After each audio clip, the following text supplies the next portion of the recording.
什么人前来行刺？对象是谁？回大人，来了几十名黑衣人，分批往不同方向而去。他们的确是有备而来，目标应该是针对老夫人和陈总管。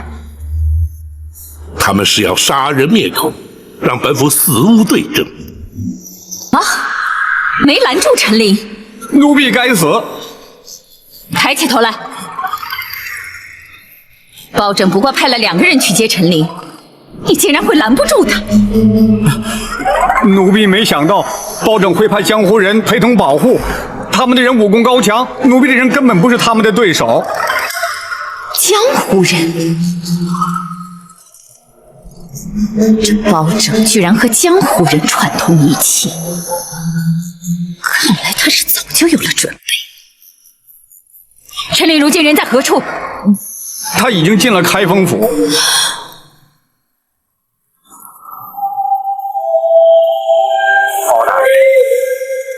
陈公公辛苦了。不，包大人信中所说之事，关乎至深至大，咱家哪怕跋山涉水，也要立即赶得来呀。只是途中竟会遭人伏击，却让公公受惊了。没事，有陷空岛5位英雄保护，咱家安全得很。包大人，那位真的在开封，而且正在府衙之中。包大人，能否让陈琳立刻前去拜见？不急，老夫人正在午休，公公也稍事梳洗歇息，稍待本府自会陪公公一道前去，如何？咱家随时静候包大人通知。张龙赵虎，大人，令陈公公客房休息，并请陷空岛武艺厅中说话。是。谢包大人。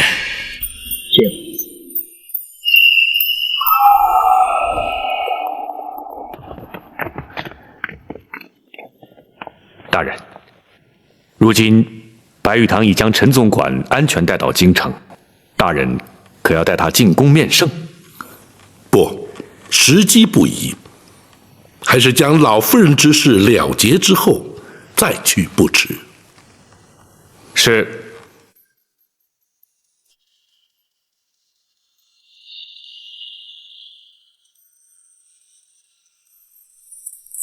叩见包大人。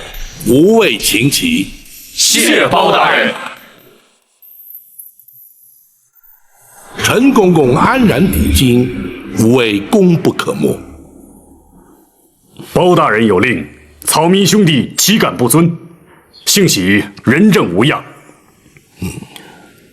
包大人可知伏击拦路的是何人所指使？陈公公是本府侦办重大案件的人证，那指使伏击之人自然与本案有关，只是如今尚在查证阶段，本府不便透露。包大人办案有用得着我们草民兄弟之处，请尽管吩咐，我们定当全力以赴。对，包大人只要招呼我们一声就行。不敢有劳五位，此案牵涉太广，五位不宜介入。包大人，你也太瞧不起我们了，有我们加入，保证能帮包大人立刻破案。二弟，不得无礼。二哥，包大人不要我们介入此事，必有缘由，我们听命就是了。哎，并非本府不愿领情，只是无谓介入，虽然对本案有所助力，却也可能因此而引人注意，反而有碍办案，届时岂非适得其反？包大人可否听白玉堂一言？请讲。陈公公返京途中，对方伏击不成，势必会再度尝试。陈公公虽意在开封，却仍处险境。倘若仅由白玉堂一人暗中保护，既不会妨碍包大人办案，又可确保人证安全。如此一来，岂非两全其美？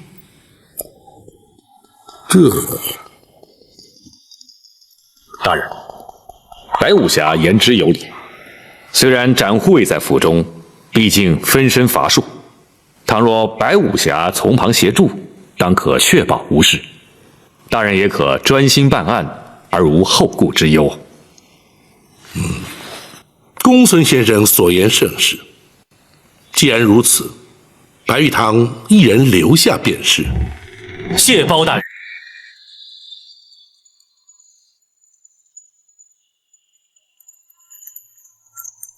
老五，你也太不够意思了！结果你一个人留下来，我们几个还得回陷空岛，什么热闹也看不了。就是啊，我们也不走。你们这是干什么？武帝留下来是对包大人办案有帮助，你们跟着凑什么热闹？武帝留下来不但对包大人有帮助，对自己也好。徐三侠毕竟看得透彻，包大人要白武侠将功赎罪，保陈公公进京。若是再能确保他的安全，日后大人在皇上面前就更好说话了。公孙先生，白玉堂此举并非只为了将功赎罪。哦，南侠都能因包大人为官清正而仗义投身官府，白玉堂为何不能略尽心力？休说只是为了保护陈公公，便是赴汤蹈火，亦在所不辞。白武侠豪情一举，公孙策由衷佩服啊！武帝，大哥可是觉得小弟与之前大有不同？不错。以前你一直心高气傲，更不屑与官府为伍。如今看来，好，做大哥的以有你这样的兄弟为荣。小弟惭愧。好极了，老五，真有你的。二哥也就不再啰嗦了，这就乖乖的回陷空岛去。多谢二哥。哎，五位啊，五位，为防人耳目，还请白武侠与各位一起离开府衙，再悄悄转回来，方能收暗中保护陈公公之效。公孙先生顾虑周到，白玉堂谨遵台命。哈哈，告辞。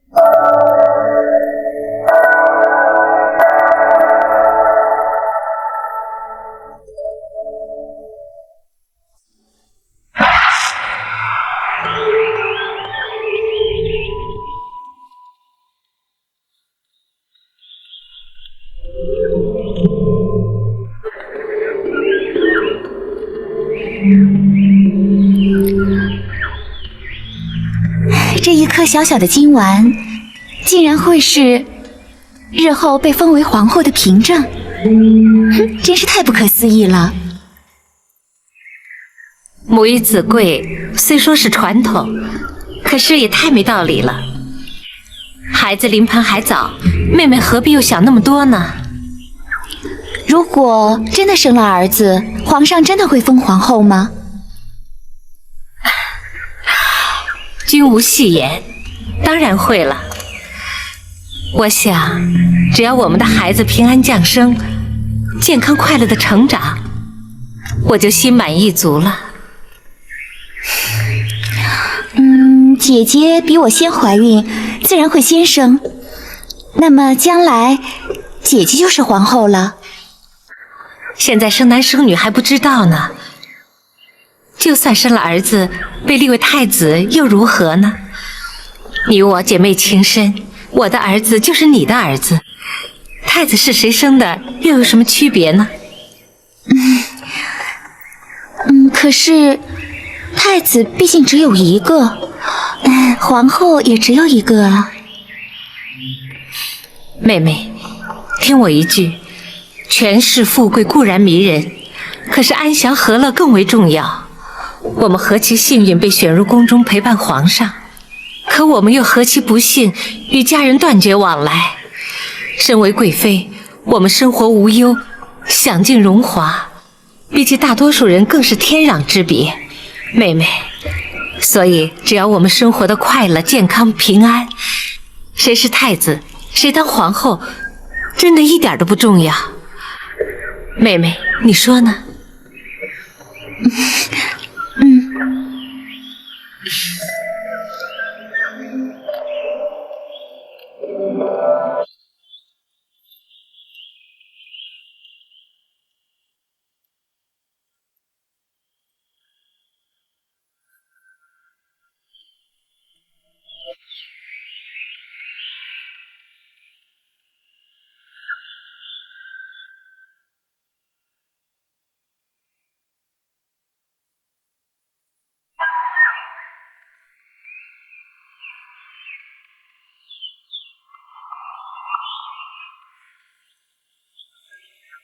娘娘，娘娘，娘娘，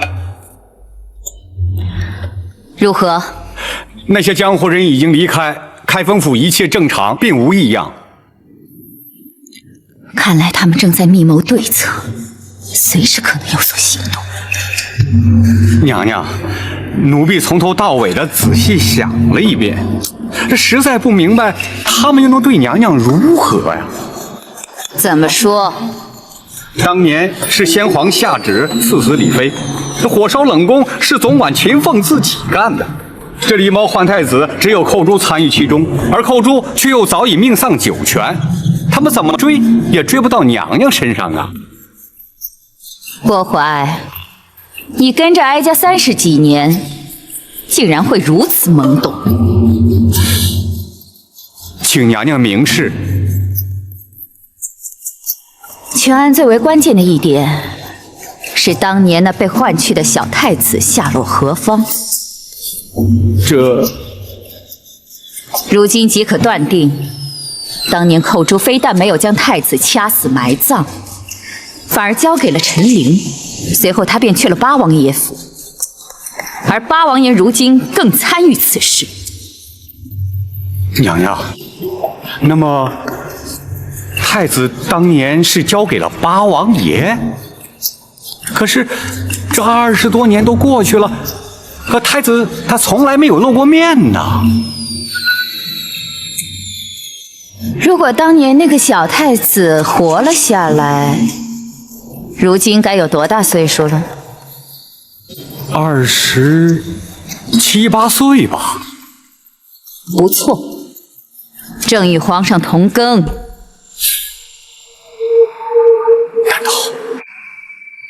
难道不无可能？娘娘，要是果真如此，那岂不是大事不妙吗？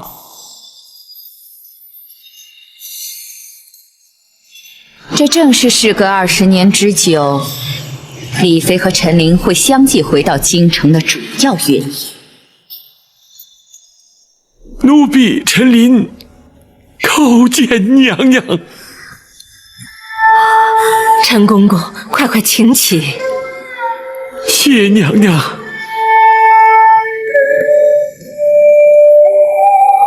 奴婢安排适当，让娘娘流落民间20年，奴婢罪该万死，请娘娘恕罪。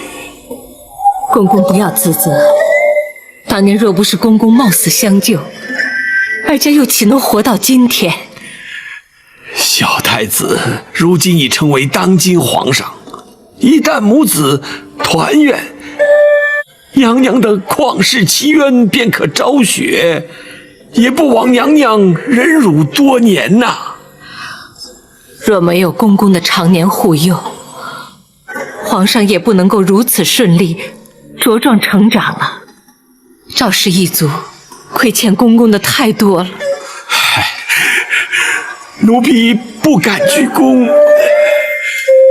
陈公公忠心耿耿，皇上也感怀在心，否则也不会以亚父尊称吧。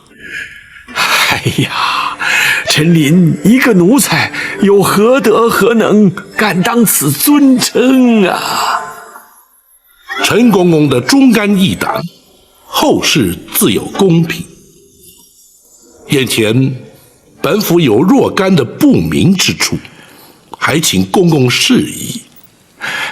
包大人尽管提出，陈琳知无不言，言无不尽。好，本府要问的是，当年公公奉旨赐死，却按住娘娘逃出宫去，如此重大之事，为何不向八王爷禀报？八王爷既知狸猫换太子之事，公公为何还要对他有所隐瞒呢？并非咱家不敢禀报八王爷，只是当时时机紧迫，不及禀报。再者，以八王爷的脾气，必会据理力争，而先皇怒气未消，必不听谏。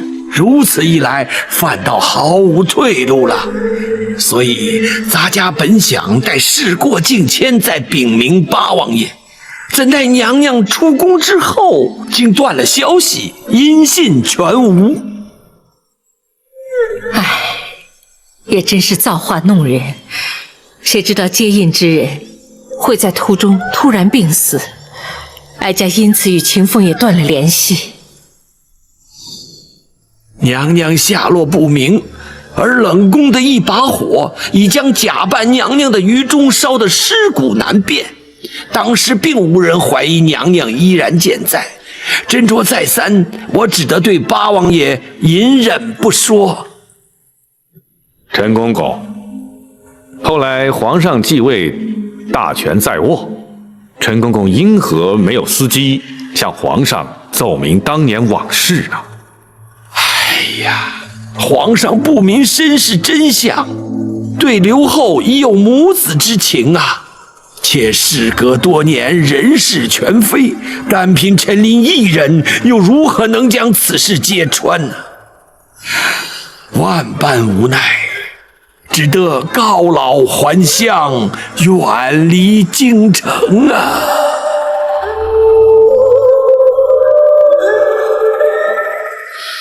换做任何人，恐怕也无能为力。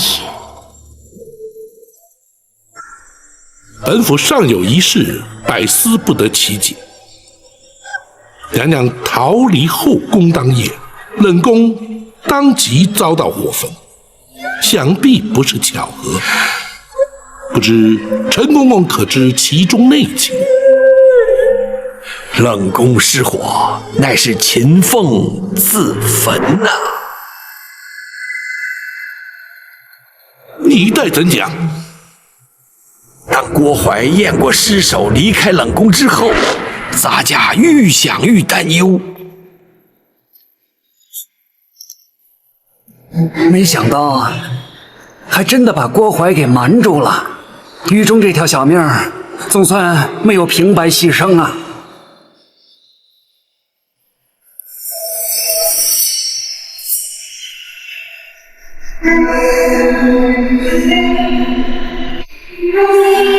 公公，还有什么问题吗？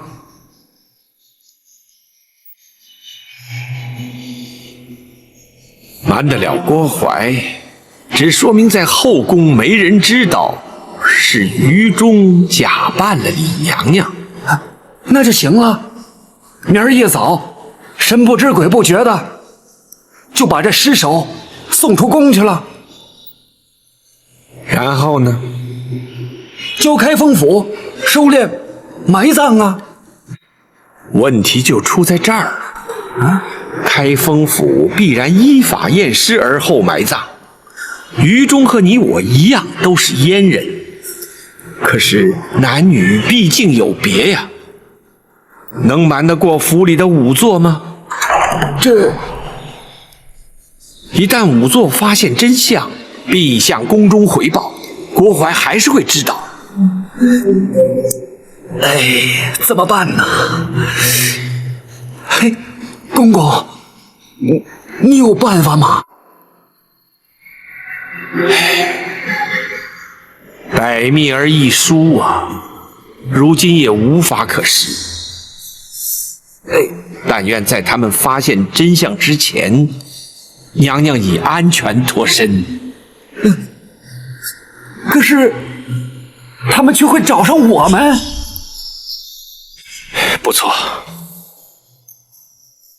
他一定会将我们举发，公然违抗圣旨，私纵娘娘出宫，恐怕死罪难免呐。秦凤，咱家虽死不足惜，只是却拖累了你呀。不，祝娘娘脱困出宫，乃秦凤自愿。如果因此而丢了性命，也可以和于中作伴，至少不会让他专美于前。好，你们两个都让人敬佩。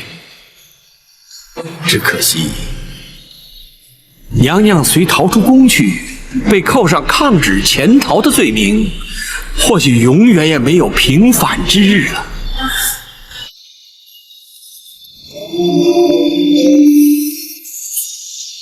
我有法子了。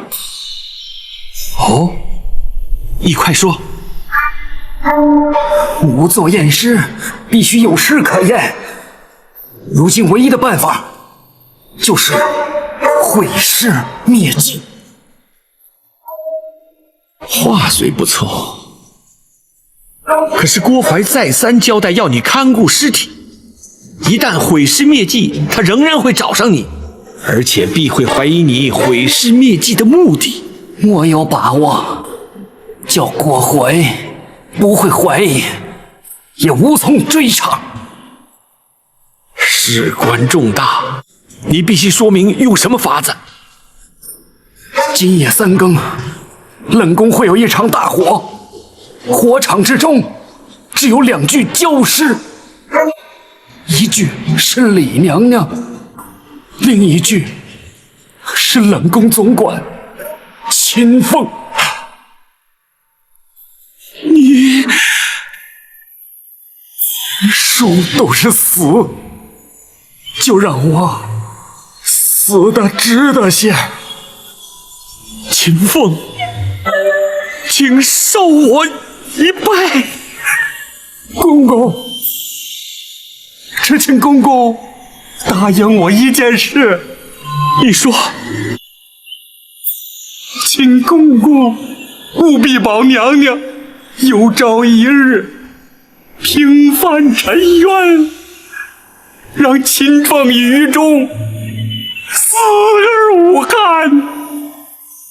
秦凤留下了宫外接应娘娘之人的联络方法，当夜冷宫起火，我没敢去火场，怕的是难掩悲伤露出痕迹。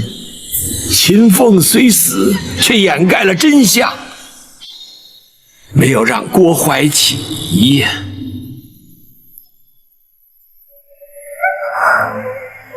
原本以为只有于中一人因我而死，谁知道连秦凤竟然也……哀家只怕永远也无法报答他们。娘娘，包人以为他2人死得其时，也死得其所。娘娘若是将他们长记在心，想必他们也能瞑目了。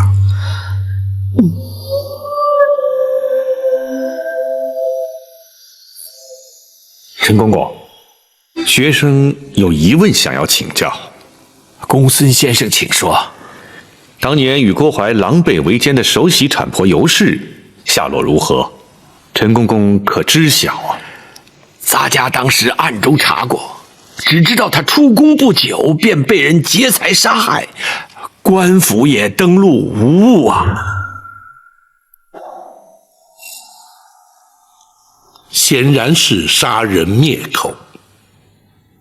然而还有一人最为关键。包大人所指何人？寇珠。对，寇珠当年可是皇上的救命恩人，而且哀家在打入冷宫时，他刚开始还经常去看我，可是没过多久就没再出现过。陈公公，寇珠如今还安在啊？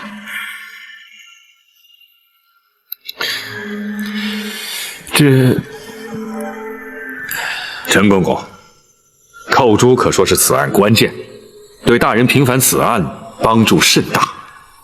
不错，若是能有寇珠的证词，远胜于其他。莫非寇珠竟然也……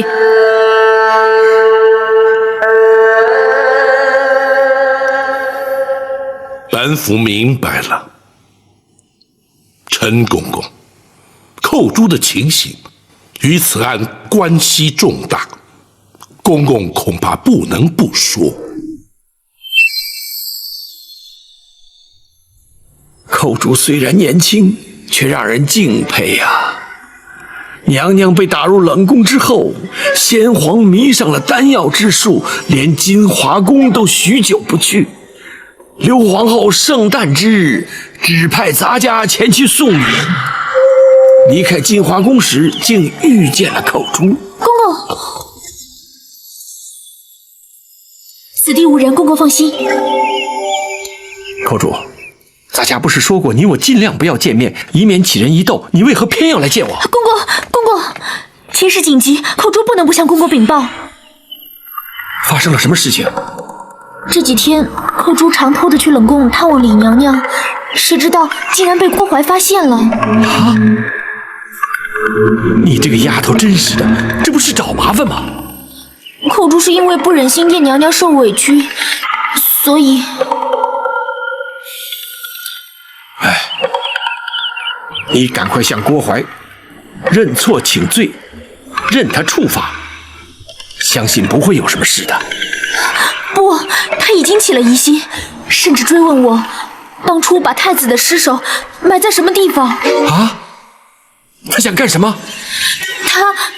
他打算挖出尸骸，确认无误。哎呀，这可怎么办呢？我推说记不清楚，胡乱指了几个地方。不行，这迟早会被他发现。寇珠明白，来找公公是要公公多加小心，不能把太子的去向透露出来。咱家当然不会说了，只是你，寇珠也绝对不会说。他一定会用刑逼迫，万一你熬不住酷刑，岂不是前功尽弃吗？公公，我不会给他机会。怎么说？我会尽量忍，实在忍不住，寇珠会矢口否认，以死明志，让他认为的确是冤枉了我。哎呀，你这个丫头啊！哎，公公一定要尽全力保护太子长大成人，寇珠也就心满意足了。寇珠啊！公公保重。寇珠不过是金华宫一名小小的程御侍女，竟然会有如此惊天动地的企图。陈公公，那寇珠后来究竟如何？寇珠虽然意志坚定，却令我一直忐忑不安呐。唯恐他熬刑不过，求死不能，而供出太子去向。于是每日前往金华宫大探究竟。见过陈公公。郭总管可在宫中？回公公。郭总管陪娘娘在御花园赏花呢。啊，这是皇上要咱家给娘娘送来的点心，娘娘回宫之后立即呈奉。是。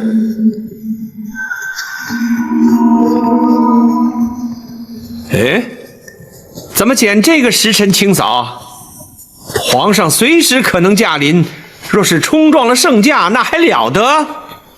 回公公，是郭总管临时交代的。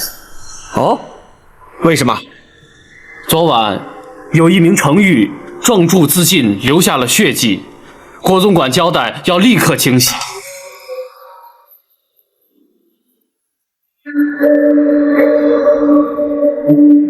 竟然有人在宫中自尽，那岂不是惊吓了娘娘？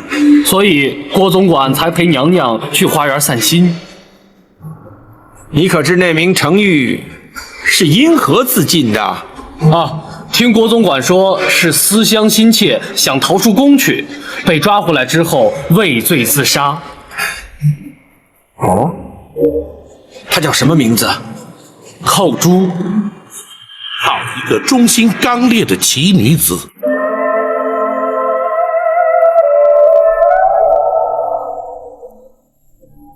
又是一条为了哀家而牺牲的无辜生命，哀家亏欠他们真是太多了。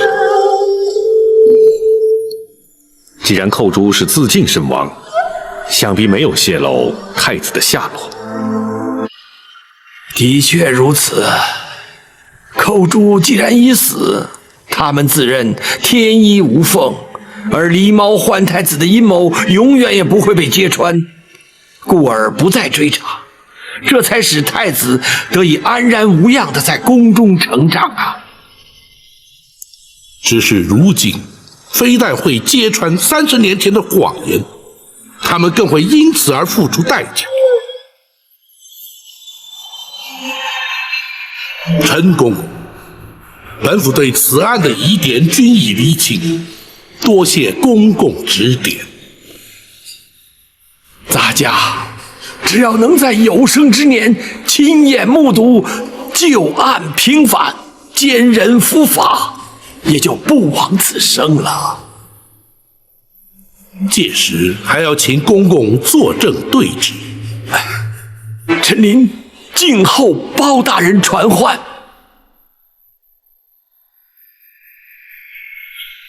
宝琴，臣在。何时才是时机成熟？回娘娘，包拯今夜详拟对策，明日开始立即招手，务必尽快还娘娘一个清白。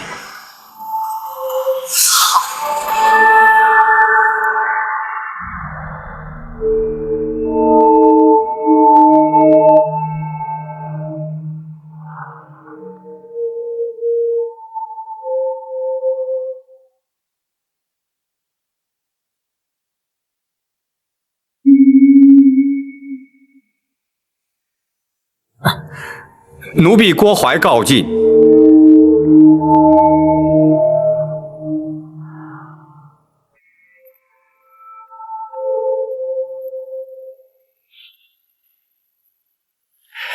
娘娘，您还没安歇呢？哀家怎能睡得着啊？娘娘，奴婢已有个万全之策，请娘娘宽心。哀家不知还能有什么办法，你说。李妃陈琳若不在人世，想必八王爷也不会旧事重提。如今他们两个都在开封府，奴婢派人今夜就去把他们两个斩草除根。陈琳进京你都拦不住，更何况开封府还有展昭在。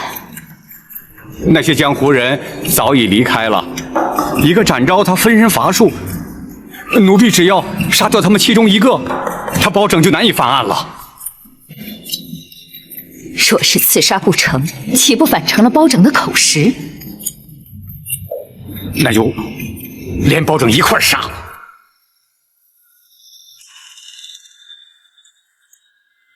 大人可是已有对策？寇珠、秦凤、于中，甚至于加上产婆尤氏，有4条人命牵扯其中。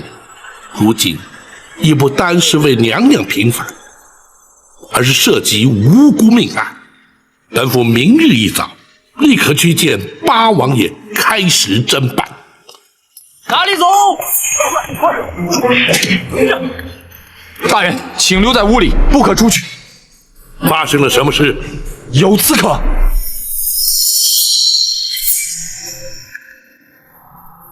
站住！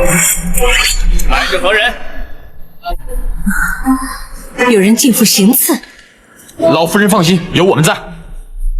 老夫人，展大人就在门外，谁也休想闯进来。守住房门。是。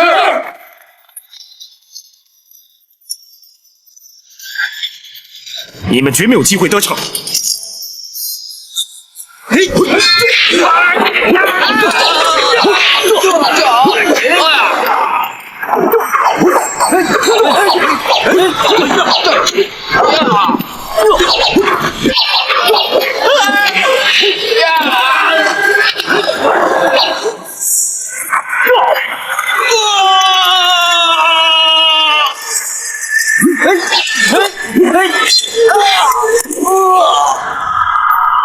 什么人前来行刺？对象是谁？回大人，来了几10名黑衣人，分批往不同方向而去。他们的确是有备而来，目标应该是针对老夫人和陈总管。他们是要杀人灭口，让本府死无对证。快走！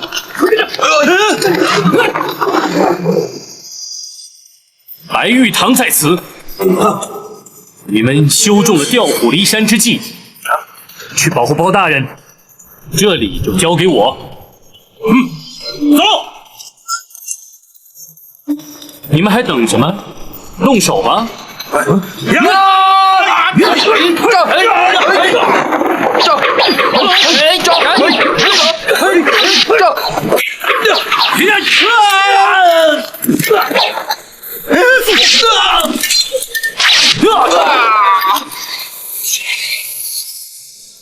谁？是我。大人，外地的情形如何？展大人和张龙、赵虎保护老夫人，白玉堂在府衙门口挡住刺客。你为何不带人前去助一臂之力？白玉堂担心刺客调虎离山对大人不利，属下已将衙役派驻在书房外。他们这是孤注一掷。你们这些拿钱办事的杀手，根本就是江湖败类。今天碰上我白玉堂，算你们倒霉。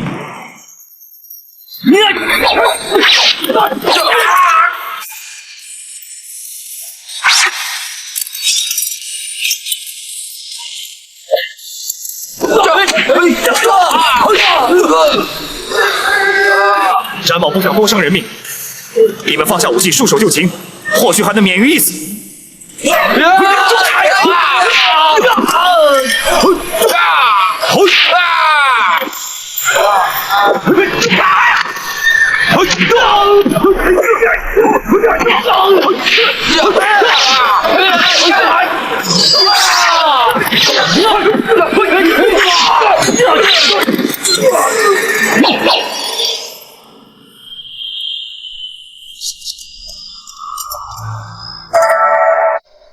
娘娘受惊了。哀家还好，可是他派来的人，刺客只是受雇的杀手，并不知道是何人主使。不会错，一定是太后指使的。否则无冤无仇，为什么要对我们下手呢？话虽如此，却无法证实。不过，可见太后对娘娘的身份已经不仅是怀疑，而是确认了。难道他在宫中看出了破绽？公孙先生可有看法？大人，学生以为，无论太后是如何得知娘娘的真实身份，派人拦路截杀陈公公于前，又潜进府衙，行刺在后，再显示太后不择手段的意图，就是阻止大人揭发狸猫换太子的旧案。不错，倘若不尽快着手侦办，只怕会有更激烈的手段出现。正是。娘娘，府衙之中有盏护卫于白玉堂，足可确保安全。明日，包拯与陈公公便去见八王爷。此案若想顺利侦办，彻底平反，非八王爷不可。否则，恐怕更多的阻挠会如排山倒海而来。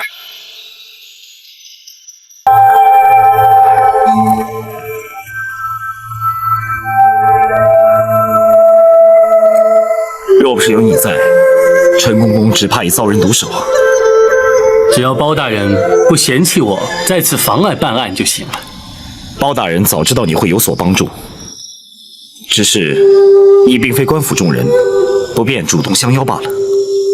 哦，那包大人倒还看得起我白玉堂。不过你一个活口都不留，别怪我。就算留下了活口，也问不出是谁指使。他们都是拿钱办事的杀手，既不问出钱的是谁，更不管该不该杀。仗着会点武功，连老弱妇孺都不放过，这些人根本是死有余辜。毕竟还是一条性命，往后还是手下留情。哦，这有点不像江湖人的作风啊。是受包大人的影响吗？詹某曾经是闲云野鹤，仗剑江湖，快意恩仇，过的也是刀口舔血的日子。但认识包大人之后，对人命的看法已经有所不同。正如包大人所说，人命关天，这也是包大人断案判刑最在意之处。也许包大人认为人命关天，可是那指使行刺之人，恐怕就不这么想了。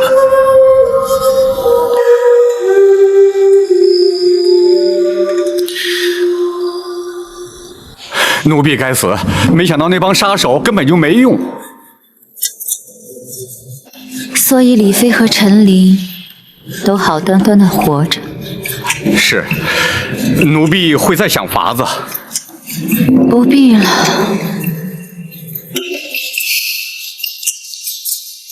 这几天哀家接连着梦见寇珠，看来他是向哀家索命来了。或许当年哀家不应该为了争夺皇后的位置，干下那些昧着良心的事。如今报应终于来了。娘娘，这么多年都过去了，不能因为李妃和陈琳的出现，或是包拯插手翻查旧案，就把这来之不易的皇后宝座轻易放弃呀。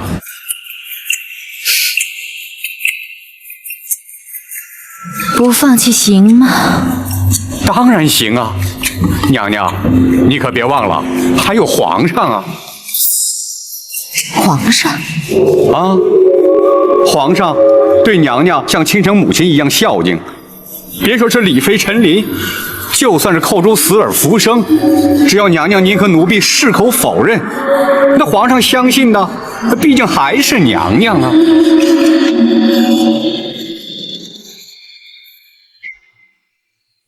当年将李娘娘诈死，逃出宫去之事，瞒住王爷，实乃情非得已，还请王爷恕罪呀。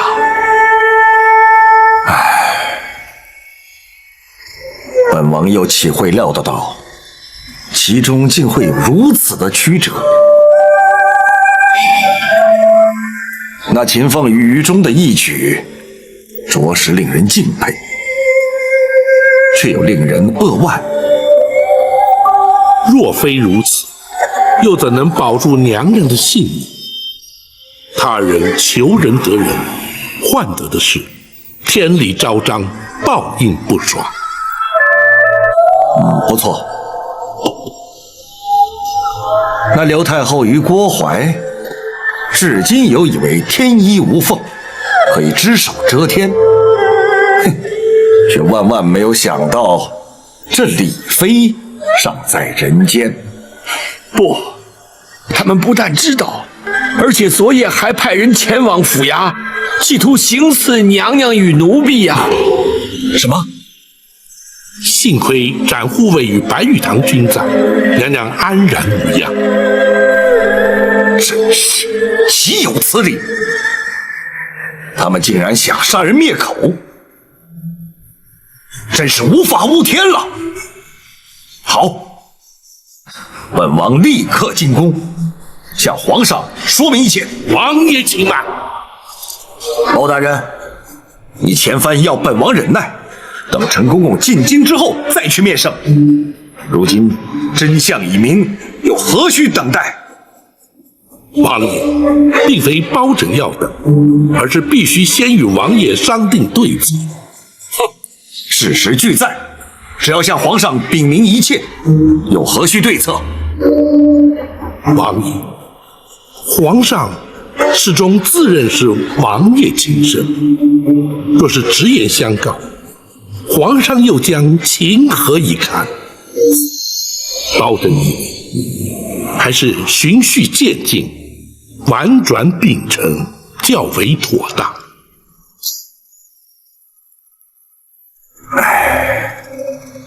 不错，如果要他立刻接受，的确也太残酷了一些。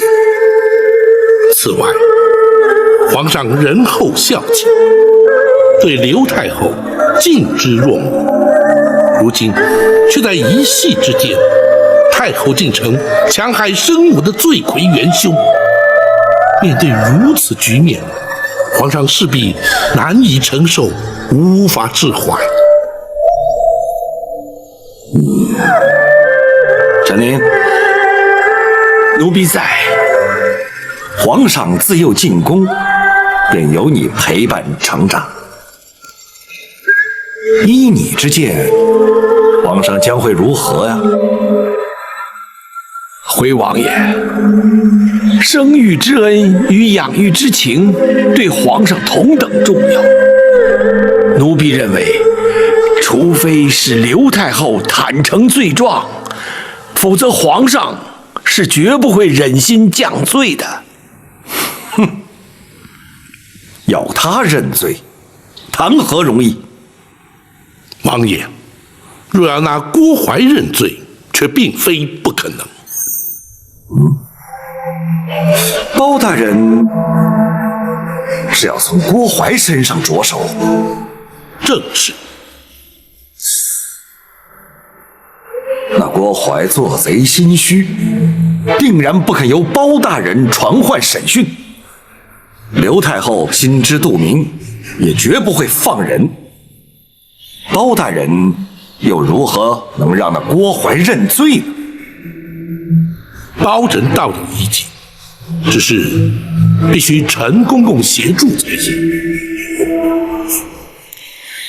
包大人，有用得到陈琳之处，尽管吩咐。若用此计，陈公公先得进宫面圣。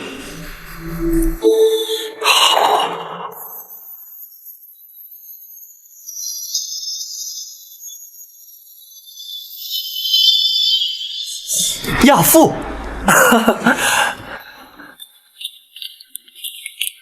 坐。亚父，你是何时回京的？回皇上，奴婢昨日才进京。自从亚父告老还乡，朕总是不习惯，总觉得身边少了些什么。奴婢也是每日记挂着皇上啊。亚父回京是来看朕的？除了向皇上请安之外，奴婢也是受人之托。哦，有人托亚父回京办事？奴婢是受人之托前往开封府向包大人告状的。告状？包拯可曾受理？包大人虽然受理，可却有爱难之处。哦，包拯一向公而忘私，是什么样的案件让他也觉得爱难？奴婢家乡有一对老夫妇，他们的女儿寇珠自幼进宫，充任宫娥。20年前无端于宫中亡故，老夫妇哀痛莫名，领回遗体，却未获宫中抚恤补偿。如今年事已高，无力谋生。知道奴婢曾任职宫中，特央人请托，奴婢碍于情面，只得应允呐。既然是20年前的旧事，亚父为何当初不提出来呢？回皇上，乡野村民无知无识，既不敢告诉，又投诉无门。如今若非生活所迫，也不会旧事重提，请奴婢帮忙了。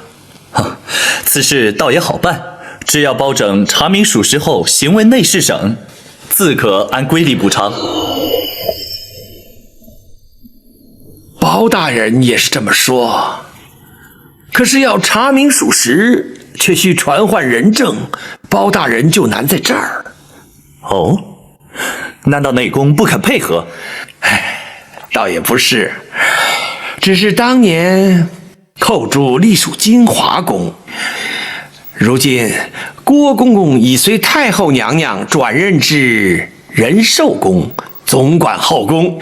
包大人担心郭槐不会为如此琐事前往开封府应讯。嘿，包拯何时变得如此诸多顾虑？宫人家属既有需要，郭槐理当协助调查，去一趟府衙又如何？只恐太后那边……母后一向讲理，要不朕命人前去通知郭槐，要他依包拯传唤前往府衙如何？谢皇上。亚父回京住宿何处？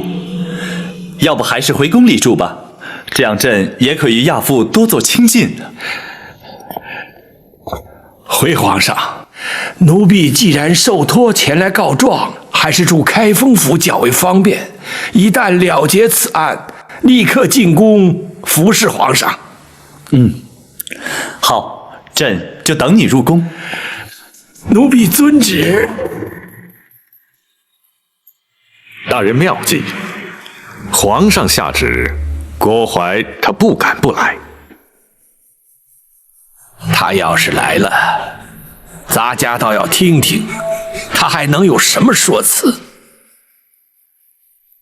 郭槐虽然不敢不来，本府也的确会将狸猫换太子一案提出审讯。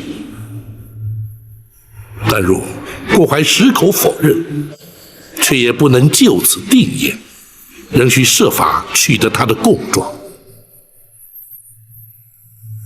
包大人有把握让他招供吗？如今言之过早，还待静观其变。要你去开封府应讯，皇上怎会下这样的旨意？都是那陈琳使的小计，让皇上误以为只是让奴婢去做个见证。什么见证？证明寇珠当年乃是在宫中身亡。寇珠？娘娘放心，那陈琳只是假借寇珠家属请求抚恤补偿之名，奴婢就成全他，交内侍省拨点银两就可以结案了。难道包拯不会利用此案牵扯出当年旧案吗？娘娘请放心，奴婢自有办法让他包拯白费心机。不，包拯人称青天有名的断案如神，你不能去冒险。哀家去见皇上，请他收回成命，免除你去开封府应讯。娘娘不可，有何不可？奴婢若是不去，那岂不显得心虚？包拯势必就会借机大做文章，借题发挥，甚至在皇上面前扯出旧案来，这反倒顺了他们的心意呀。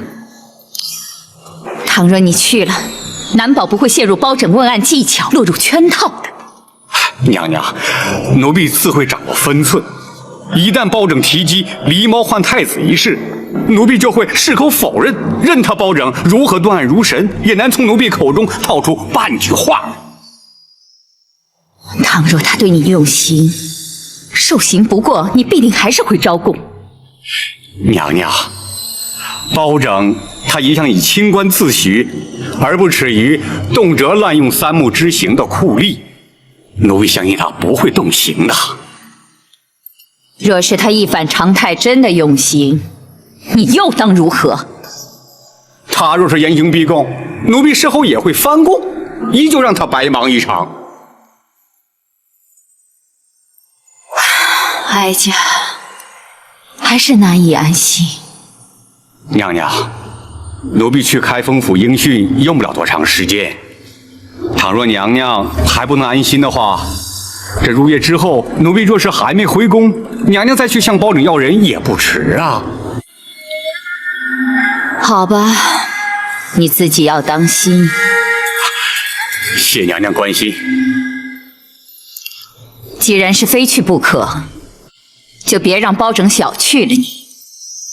带着后宫的卫队同去，也好壮壮声势。是。少时郭淮必是有备而来，要想从他口中取得供词，绝非易事。不知公孙先生有何看法？若非皇上下旨，郭淮必不肯前来。错过了这次机会，若想再传他，恐怕难上加难。若依学生之见，又在必要之时，大人不妨考虑用刑。不，用刑逼供乃是下之策，即便因此取得供证，也难以服人。再者，用刑腐烂，往往造成冤案。开封府乃是经济要地，又岂可助长此风？大人，请恕学生直言。所谓通权达变，面对如郭淮之辈如此重大之案，若不用刑，恐怕无法让他俯首认罪，令案情真相大白。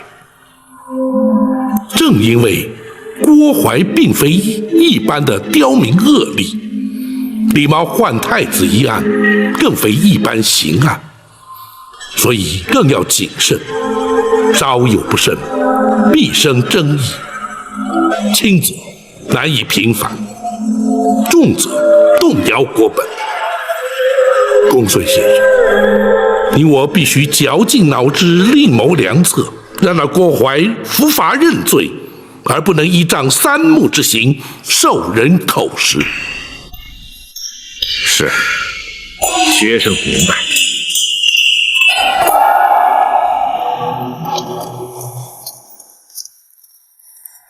大人，包大人传召，有何吩咐？本府今日有一重大案件待审，审得清，则可平反义庄冤案；若审不清，恐连本府都将遭到牵连，难以幸免。故而急需您二人鼎力相助。白玉堂本非官府中人，本府不便透露案情。包大人不必顾忌，白玉堂不需要明白案情，大人只需要交代我干什么即可。好，老夫人的安危就由你来负责，若有其他需要，再知会于你。好，我现在就去。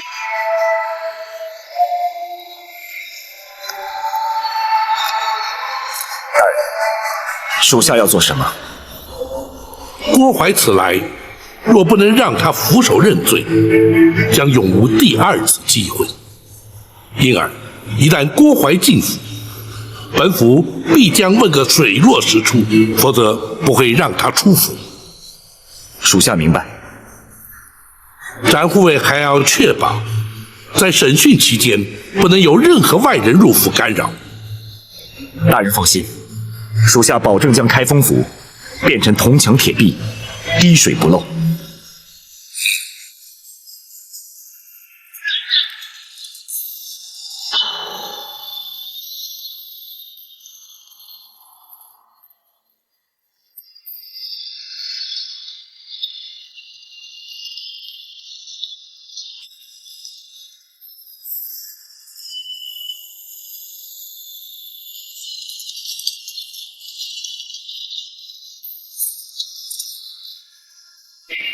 公公请。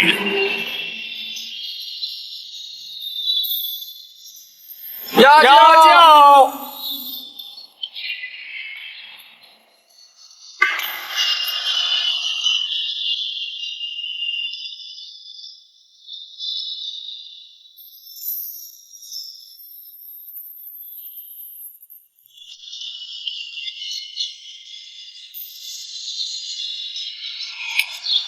站住！来者何人？咱家是后宫的郭总管，他们是后宫的卫队，你难道看不出来？请稍后，等待通报。岂有此理！咱家是奉圣旨而来，岂能在这里等什么通告？郭总管，久违了。展会。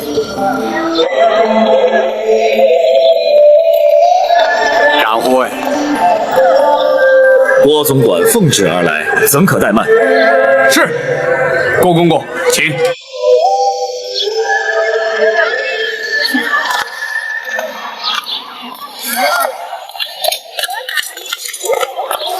慢着，你们是干什么的？他们是后宫的卫队。包大人可曾传讯他们？他们是咱家的随行卫队。詹某明白了，原来公公奉旨而来，乃是传宣皇上旨意的。不，咱家是奉旨前来包大人的公堂应讯的。既是前来应讯，依府中规定，不得有闲杂人等随行，还请郭公公包涵。你们就在外面等候公公吧。展护卫，后宫有后宫的规矩，衙门也有衙门的规矩。若是郭总管无人随行就不入府，詹某也不敢强人所难。请回吧。咱家既然来了，岂有回宫之理？你们退下吧。是。郭总管，请。不敢。展会。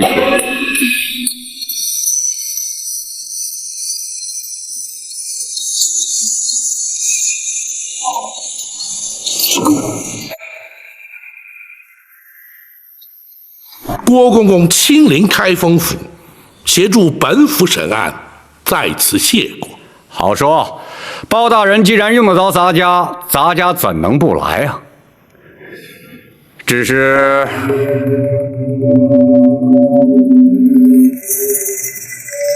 如何？陈公公为了一点小事就惊动圣上下旨，是不是有点小题大做了？郭公公言重了，咱家只是向皇上请安了。皇上问起为何进京，咱家岂敢隐瞒？至于皇上是否下旨，郭公公是否愿来，那就与咱家无关了。哼，你明知咱家若是不来，就是有抗旨之罪，又何必故作姿态呀？如今郭公公既然来了，又何必多做计较？再者，既是昔日工人家属来告，郭公公于情于理都该施以援手，助其脱困。不知郭公公以为然否？那是当然，咱家就是为此而来呀。本来就不该惊动皇上下旨啊。那好，公孙先生，学生在。相关事政可曾齐备？回大人，都已经准备好了，就待大人升堂了。且慢，郭公公可有见教？包大人，虽然是20年前的旧案，大家也会证明确有其事。只要开封府行文内侍省，大家要他们拨款抚恤慰问家属，即可结案。包大人就无需再升堂审讯了。郭公公此言差矣。凡事没有规矩，何以定方圆？若不经过堂训，如何立案？如何成案？又如何结案？本府向来依法行事，又岂能私相授受，草草结案？这少时公堂之上自有堂规，为厘清案情，恐有失礼得罪之处，还请2位公公不要见怪。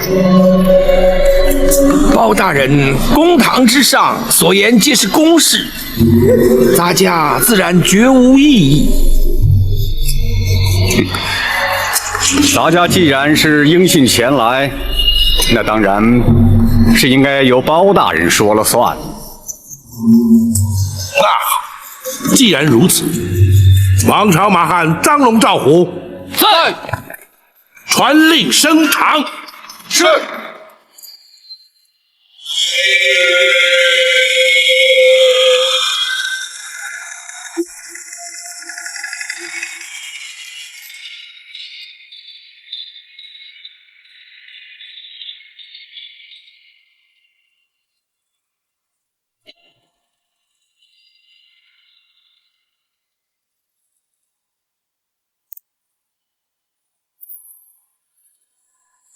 本府今日审理的，乃是20多年前宫中一桩旧案。前内侍省首领太监陈琳受苦主家属委托，是为原告。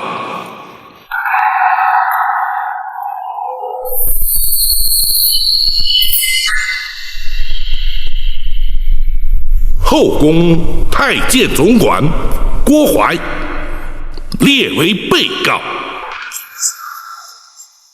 包大人，咱家是前来应讯作证的，这如今却怎么成了被告？苦主寇珠当年身亡之时，任金华宫承御之职，当时你乃是金华宫总管，自当列为被告。包大人，原告未必有理，被告未必有罪，你又何必担心？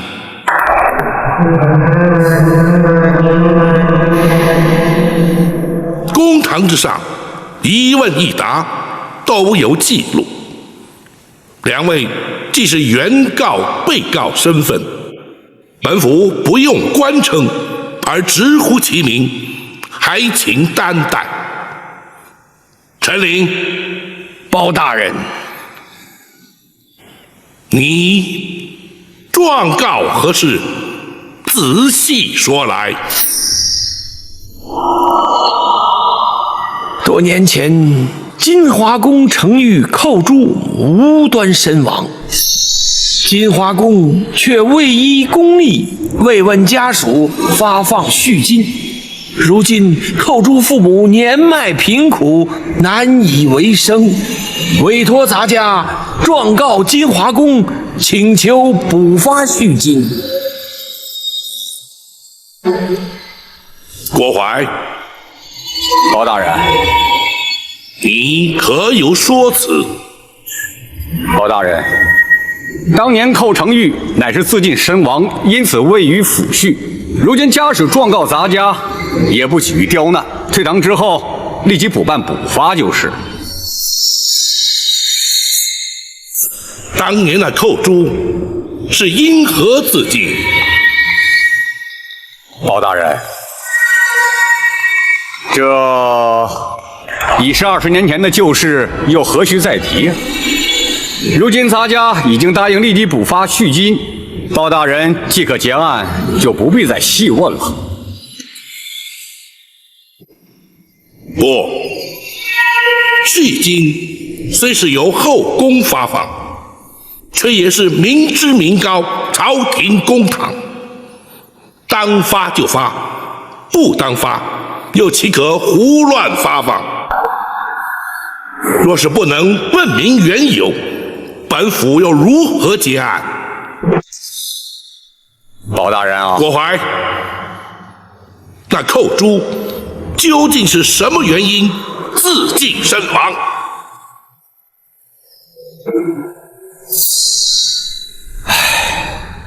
包大人啊，这些陈年旧事，咱家本不想再重提。既然包大人执意要问，咱家也就只好实话实说了。当年寇珠不耐宫中寂寞，思念家人，竟然逃出宫去，却被抓了回来。你这是干什么呀？啊！后宫戒备森严，你当真就以为能逃得出去吗？啊！现在倒好，被抓了回来，你让咱家怎么办呢？公公，寇珠实在是太思念家人了，请公公大发慈悲，让寇珠回去吧。宫门深似海，入得出不得。不到年迈退休，谁也休想离开，就连咱家也不例外。咱家就是想帮你，也帮不上啊。寇珠实在是不能再待在宫中了，否则一定会发疯的，请公公成全。府主啊，咱家实在是爱莫能助啊，你就尽量忍耐些吧。这2天，咱家也不怕你差事，你好好休息啊。这一回逃宫之罪，咱家也不再追究，你要好自为之啊。公公，寇珠已经不能再忍了。公公如果不帮我离开，你打算如何？我就不活了。哎呀，寇珠啊！可怜呐，一条年轻轻的生命就这样香消玉殒了。咱家实在是不想再提呀。郭淮，你简直是信口雌黄！陈琳，本府问案，不得任意开口。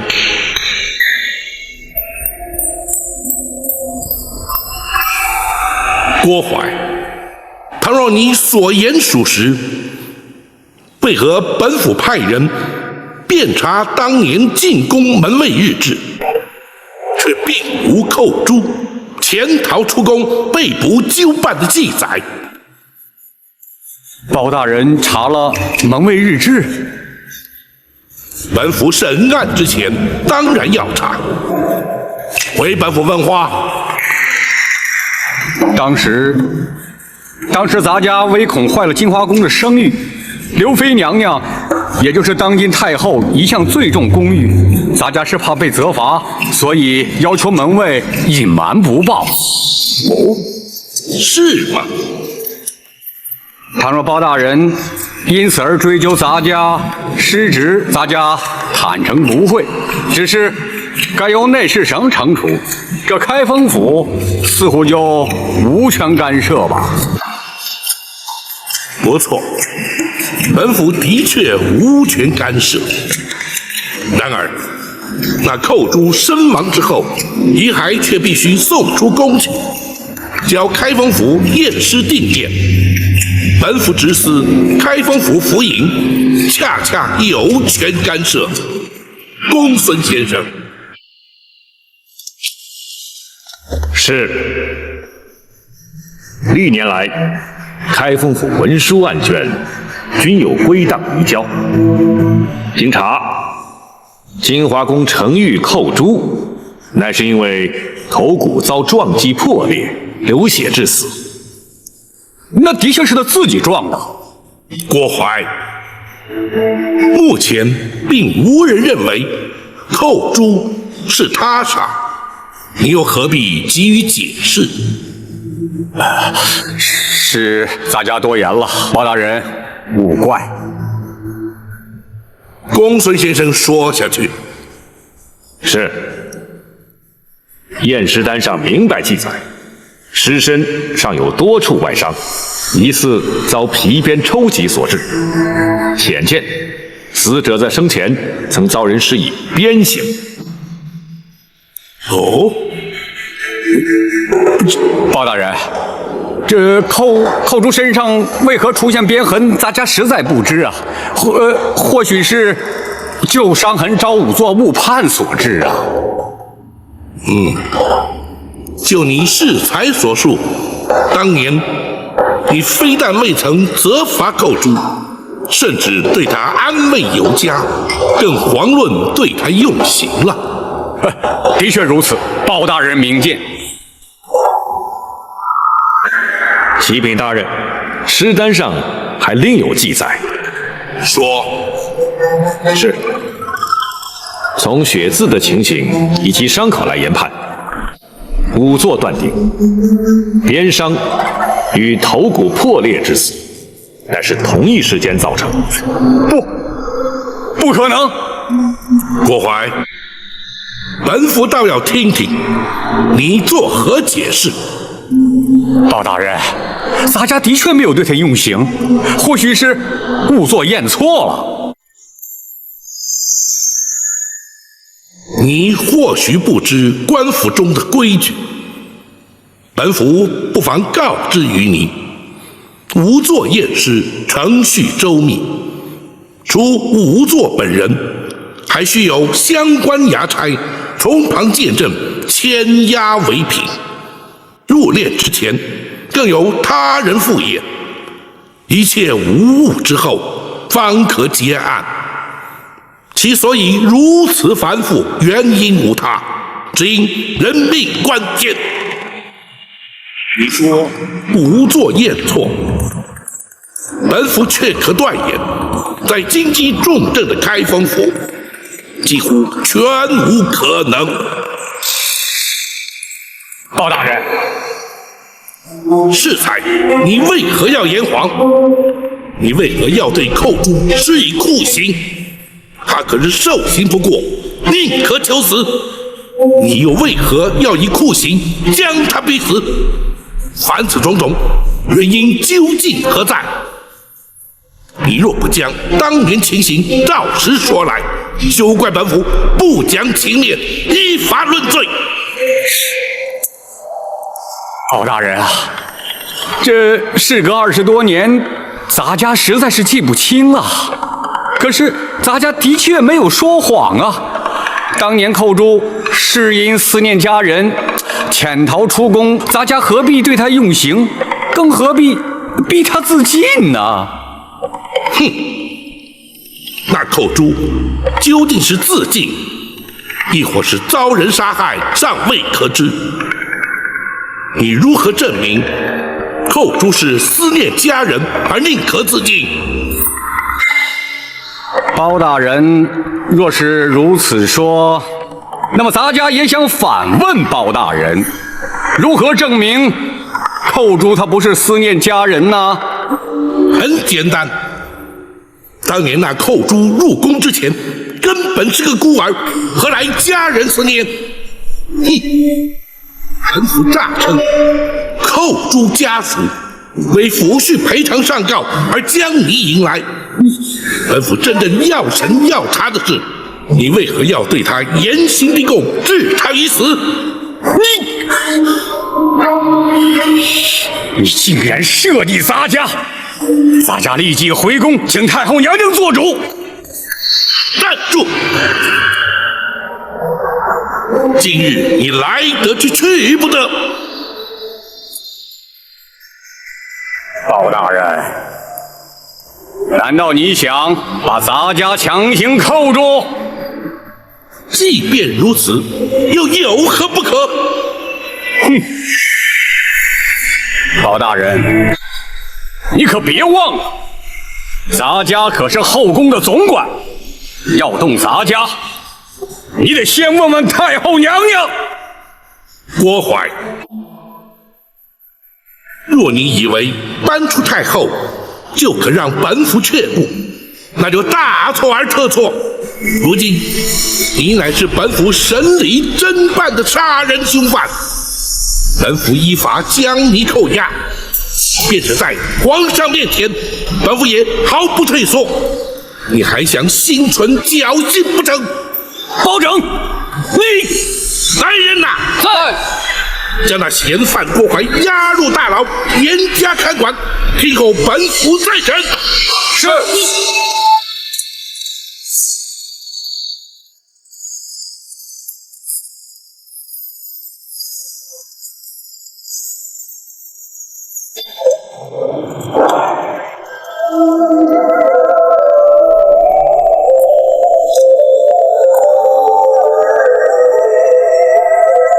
郭槐郭总管应包大人之邀，留在府衙继续聆讯。你们可以先回去了。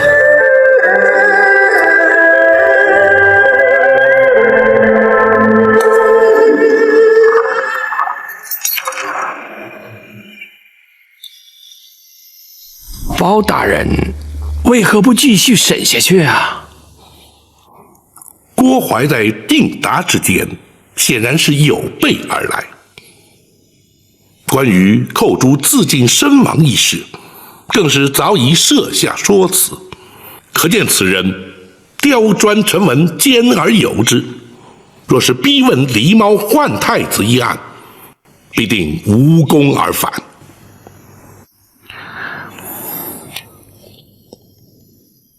大人将他以杀人嫌犯关押在大牢之后，采用的乃是攻心之策。一旦他身陷困境，或有可能慌乱失措，从而突破其心防，促其认罪。哦，此举能有效吗？当然有，然而却要请陈公公辛苦一趟。包大人要洒家做什么？本府要请陈公公去大牢探监。公公请。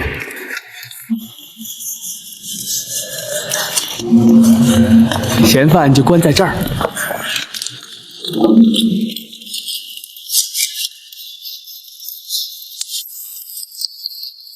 老头，你们先出去，让洒家和他单独谈谈。是。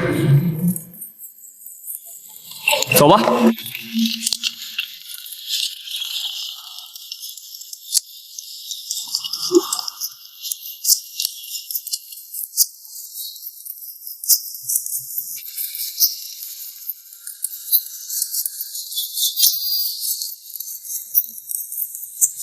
郭槐，你没想到也会有今天吧？哼，你不要得意的太早，迟早保证他得放我出去，到时候你再看看，到那时是谁在得意。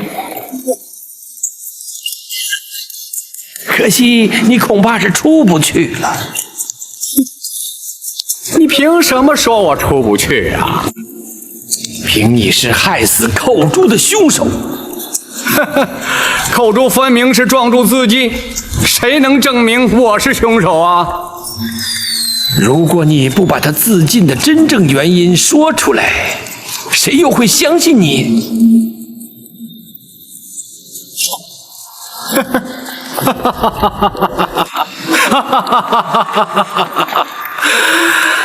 呀，陈琳呐，陈琳，我看你是白费心机了。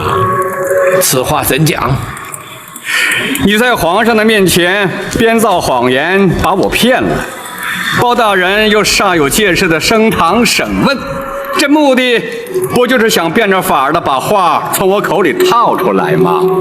哼！